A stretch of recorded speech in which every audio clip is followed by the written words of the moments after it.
Welcome to the Korea Pro podcast. I'm your host, Jeongmin Kim, the editorial director of Korea Pro. And I'm John Lee, the editor of Korea Pro. Join us for a weekly 15-minute conversation as we dive into the most pressing stories shaping South Korea and dissect the most complicated ones for you. From politics to culture, technology to society, we've got you covered. So stay ahead of the curve and never be sidelined again. So get ready for a fresh perspective on South Korea's news. This is the Korea Pro podcast. We're recording Thursday, April 11, a little bit after noon, and the final results of the general election, April 10, just came in. And what was the result? Well, the Democratic Party secured 175 seats, and PPP, the People Power Party, secured 108 seats. But of course, there was the wild card, and that was the Rebuilding Korea Party, and they secured 12 proportional seats.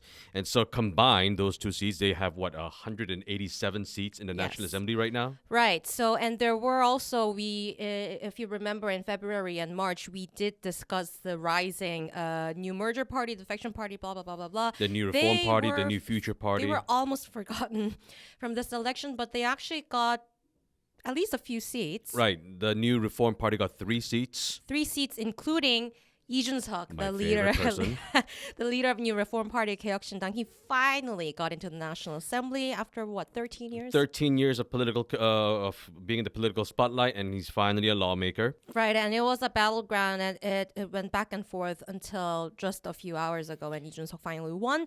New Futures Party by Lee Na-kyun, the Democratic Party defector, only one seat, and that's proportional. And Lee Na-kyun himself lost by a landslide in Gwangju.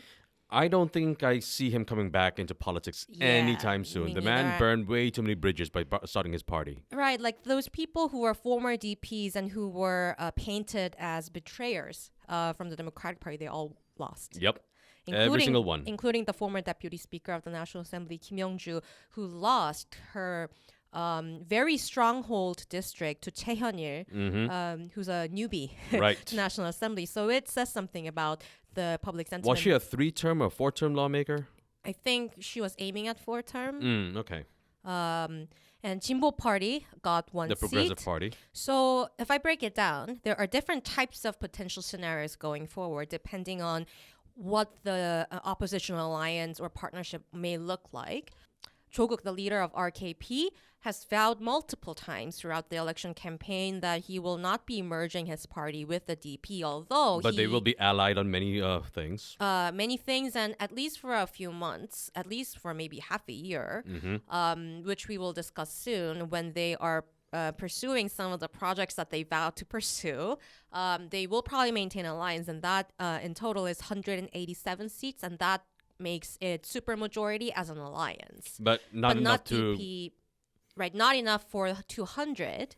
To overcome the veto, yes. Or overcome the veto or pursue constitutional amendment or pursue impeachment proposal. So they can fast-track legislation, but they cannot override the veto. So 187 seats, it's technically the same amount of authority that were given to the 21st National Assembly's Democratic Party. So that's 187. And then the wider oppositional left would be DP plus RKP plus Lee Na-kyun's party and Jinbo Party, which is 189. Right. Still under 200. And the broad oppositional, 범야권, includes also the ideologically different but oppositional parties, which is mostly Lee Jae-myung's party. Right. And who has no love lost with the PPP. Right. And that makes it the broad oppositional 192 still under 200. Right. But this was a landslide victory for the oppositional parties, especially looking at how the rise of Cho-guk actually translated into seats. Right. And he himself is now a lawmaker. And the PPP is hurting. The presidential office is reeling from all of this right now. And just before we were about to record this, yesterday we made a bet on who will resign when, and we were all wrong. Because it happened so much faster. Everyone resigned just now, and let me read who they are. They are, first of all, not surprising, but the highest profile one, Prime Minister Han Duck-soo offered to resign immediately. Right. Han Dong-hoon, the interim leader of PPP, also. His fate was sealed the moment the exit polls came out. Oh, yeah. You should have seen his face. Oh, I did. Yeah.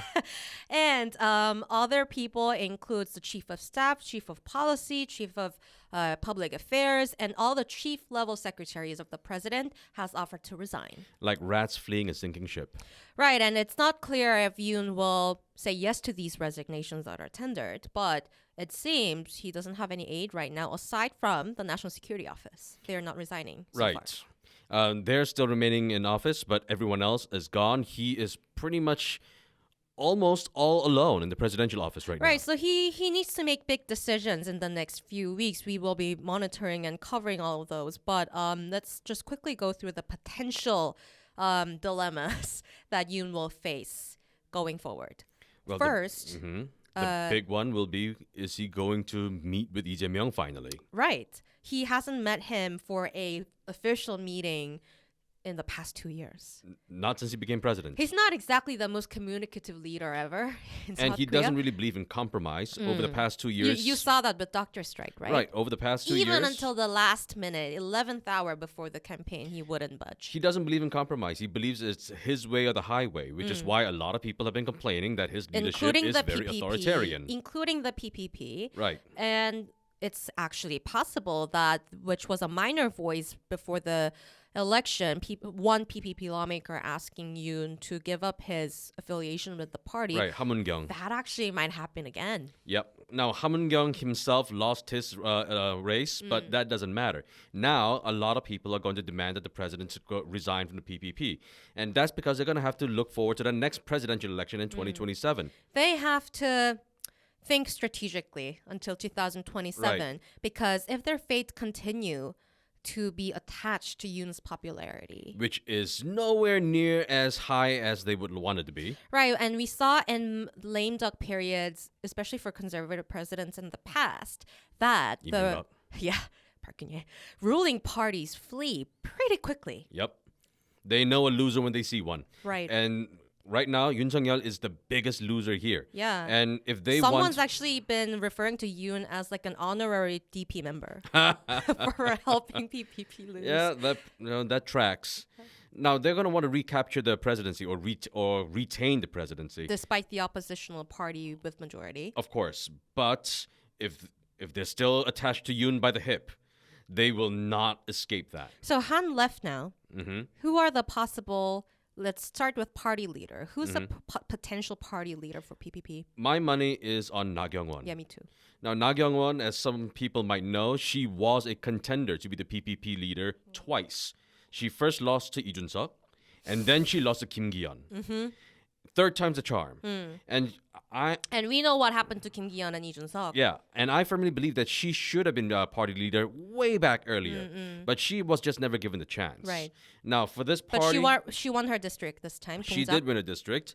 Now, her other competitors, like Won Yi-ryung, the former land minister, he was running against Lee Jae-myung in Incheon, and he lost. Most of Gyeonggi's vote went to DP. The country is split into East and West right now. The East has all gone to the Democratic Party, and the West, which is sparsely populated, has gone to the PPP. Really, the Conservative Party is a regional party at this point. They've lost all of Seoul, basically, except for the Gangnam district. Aside from Gangnam, which is considered like Daegu of Seoul right now. Right, and so... what really choice do they have? They don't really have any party elders. And they will need someone who is considered with a high party contribution, and winning Seoul district, a battleground district, will be considered a big party contribution. Exactly. And let's discuss also what will be the potential presidential pick for the PPP. Oh, that's going to be difficult for them. They now. really have no one left. They have no one. Han Dong-hoon was supposed to be their savior. They were calling him their 이순신 장군. And he just... And right after the exit poll, which was even worse for the PPP last night. It was a massacre. 197 in exit poll for the DP. Sure. And 80 for the PP. It was better than that. But Han Dong-hoon, right after hearing that, he just left the situation room. His face just drooped. You could just feel a gravity just by looking at his face. Right. So he's probably not going to be a presidential contender anymore unless anything happens that will change his fate. Unlikely. And there are, I don't know, there's nobody really. We'll keep an eye on it. There's a dearth of figures. And what about DP? What's going to happen to their next few years until 2027 when it comes to leadership? In the short term, Lee Jae-myung has secured his position. Right, and his firm alliance with Choguk will continue at least until they until the end of the year. Until they pursue the special prosecution bills. Right. that they really wanted to. What's that against? Now, they've wanted to have a special counsel prosecution against the president, against Han Dong-hoon, and against the first lady. These are the three biggest targets. And Joguk yesterday was saying that he already has drafted everything. And of course he did. He had plenty of time to draft it before he started running. He's a law professor. Right. And he wasn't even running for the district. So he had a lot of time. Now, regarding Han and Yoon, their package, it's a package deal.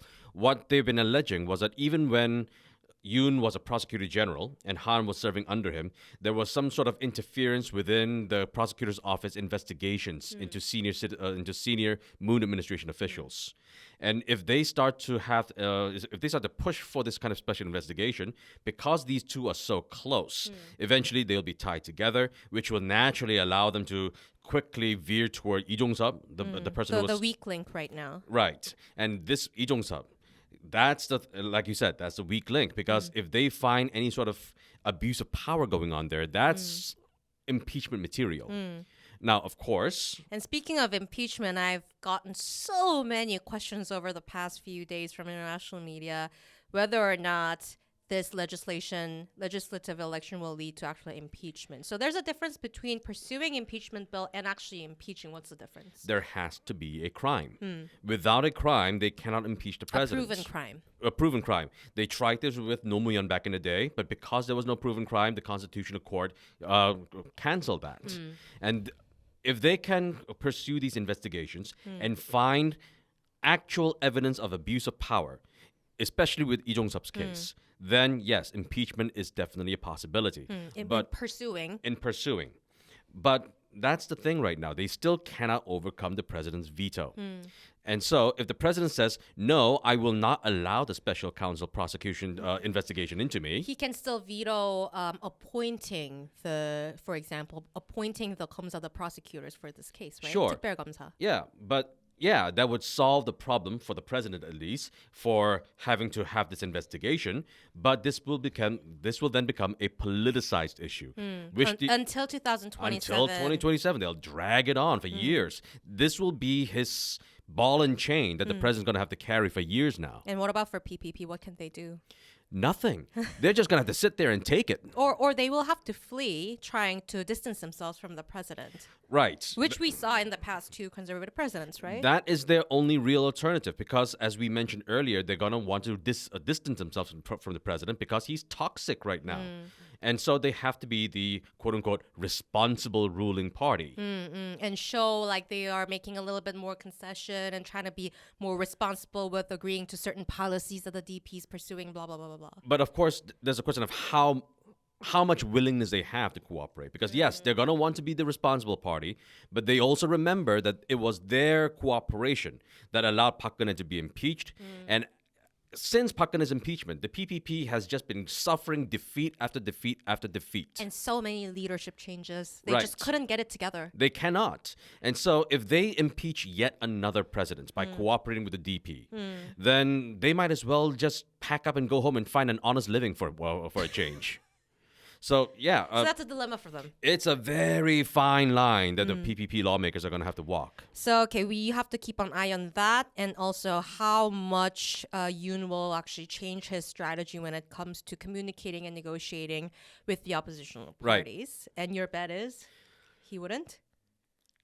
Would he past 2 years has shown that he has not been cooperative or willing to compromise. And he has spent the past 2 years practically considering the opposition leader as a criminal. I don't think he's going to change his spots overnight. Even when the public sentiment was not persuaded by that. Now, I'm probably going to get a little bit of a tisking for using this phrase, but the president's pig-headed. I don't think he's going to change.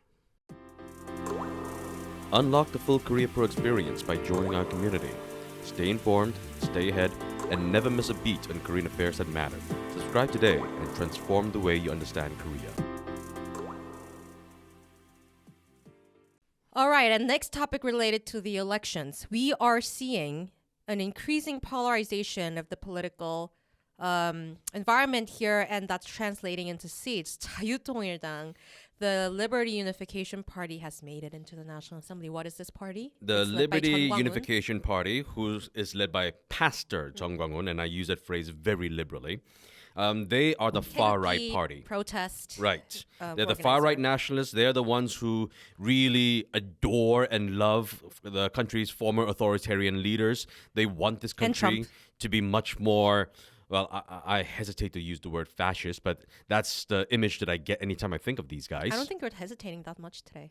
Fascists! Fine, I'll say it. Well, and so they are getting a few seats.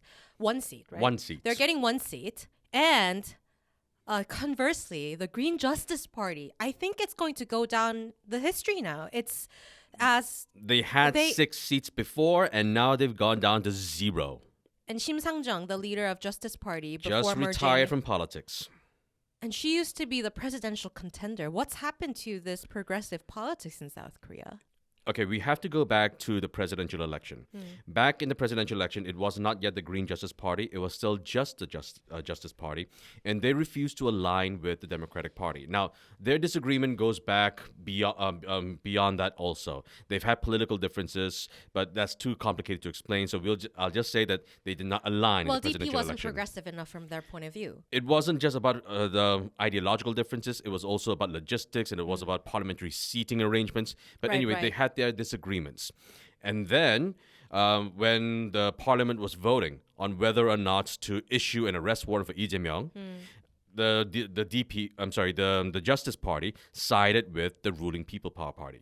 They said that Lee Jae-myung is a problematic figure and they cannot stand by his side. Which we cannot fault them for. We cannot fault them for it. But the voters, well, they were not very happy with this. And to explain why the voters were especially not happy with this was because so many of them were really upset, even to this day, that Yoon won the presidency by 0.73 percentage points. There is still something like a post-traumatic, PTSD going on between, for some progressive voters here about how they thought that Lee Jae-myung's going to win, and then they woke up and it was Yoon. By 0.73 percentage right, and points. then at the time, they faulted the Justice Party for that, right? Now, I'm not sure the Justice Party deserved that blame. Lee Jae-myung was not a likable figure. But it wasn't easy blame. It was an easy blame. And so because of that mindset that's been in voters, they decided to vote strategically this time. Now, by voting strategically, yes, ideology went to the side, and now the Green Justice Party is history. Right, and also DP made this smart move of making sure that the ideologically is not completely sidelined by including some of the actual progressive minor parties candidates into 더불어민주연합, the satellite party. Yes, they did that. But the question is, now, are they willing to prioritize those progressive platforms? Right. All Green Justice Party candidates are out, and I'm not sure if the people who joined the satellite party will actually go back to their parties now that they have something like a joint goal to pursue in the next few months, right? And they are part of a large party, which can actually make change. So yes, their personal ambitions will start to creep in. Will they stay with the Democratic Party to bring about the changes that they want?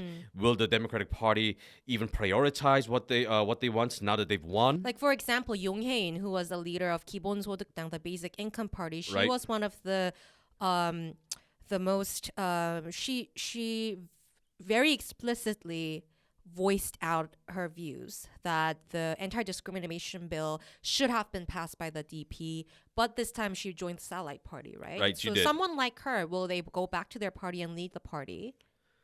But it looks like for the next few months at least, these bills are not going to be the priority at all. It's going to be the special counsel revenge. Prosecutions, investigations. They want to look into Han, they want to look into Yoon, they want to look into Kim Gun-in, they want to look into Lee Jong-suk. Just to briefly mention, what's the deal with this 특검법, the special prosecution against the First Lady? That's a Deutsche Motors thing, right? Yes, Deutsche Motors. Now, the president has blocked investigations into the First Lady, but the allegations was that she had used her influence to manipulate stock prices for Deutsche Motors. Now, the Democratic Party has tried to have a special investigation into the First Lady, but the president has blocked it. But now the elections are over and they've got this really robust presence in the National Assembly, they're going to bring it up again. Also, that was the main motto for one of two main mottos for 조국. Exactly. And also DP at some point, right? And so they are perfectly aligned with this right now. And so they're going to try to find anything that they can to hammer home the point that the president might be trying to protect his wife from criminal liabilities. But isn't that ironic? Because at the end of the election campaign season, like I mentioned, the variables that Yoon provided at the end as, like a honorary Democratic Party member were things like related to inflation and economy and livelihood, like the spring onion that all the international media has been talking about. It was related to economy and people's livings. And none of it worked. And will the DP and the oppositional parties actually be able to prioritize that issue in the next year? Well, they will be distracted. They will be distracted, but they do have some overlap. Now, there could be some cooperation, especially with the semiconductor cluster that President Yoon proposed. You mean between PPP and DP? Yes. Now, when it comes to semiconductors, when it comes to exports, these are the things that everyone can agree on. And so there will be quite a bit of overlap there. Can you explain why everybody agrees on that? Because semiconductors is the lifeblood of this country. And exports are very important for people when they gauge the economic success of a country. Without exports, this country would not exist. And semiconductors also, it sort of touches on people's sentiment about being proud of the country. Exactly. Well. It's one of the few things that everyone in the country can agree on. But here's the problem. In order to have this cluster, the semiconductor cluster that can also run AI chips and everything, this will require energy. And that's the problem. Where does Yoon want the energy to come from? Nuclear. He's been a proponent of nuclear energy, exactly. And the DP hates nuclear energy. We know what happened during Moon administration, and there are actually also a lot of Moon administration Blue House officials coming back to the National Assembly this time through Cho-guk's party. And we have to remember that during the first 2 years, a lot of investigations had gone into these renewable energy projects that President Moon started. And these people have just come into the National Assembly. They've got an axe to grind. Right, and if this trend goes on until 2027 and Democratic Party wins the presidency, the nuclear power industry is just gonna... And that's the thing. They're supposed to break ground in 2026. But this debate about energy is going to go on for a long time. Oh, God. This semiconductor cluster might probably be dead on arrival already. What's going to happen to the stocks? Oh my God.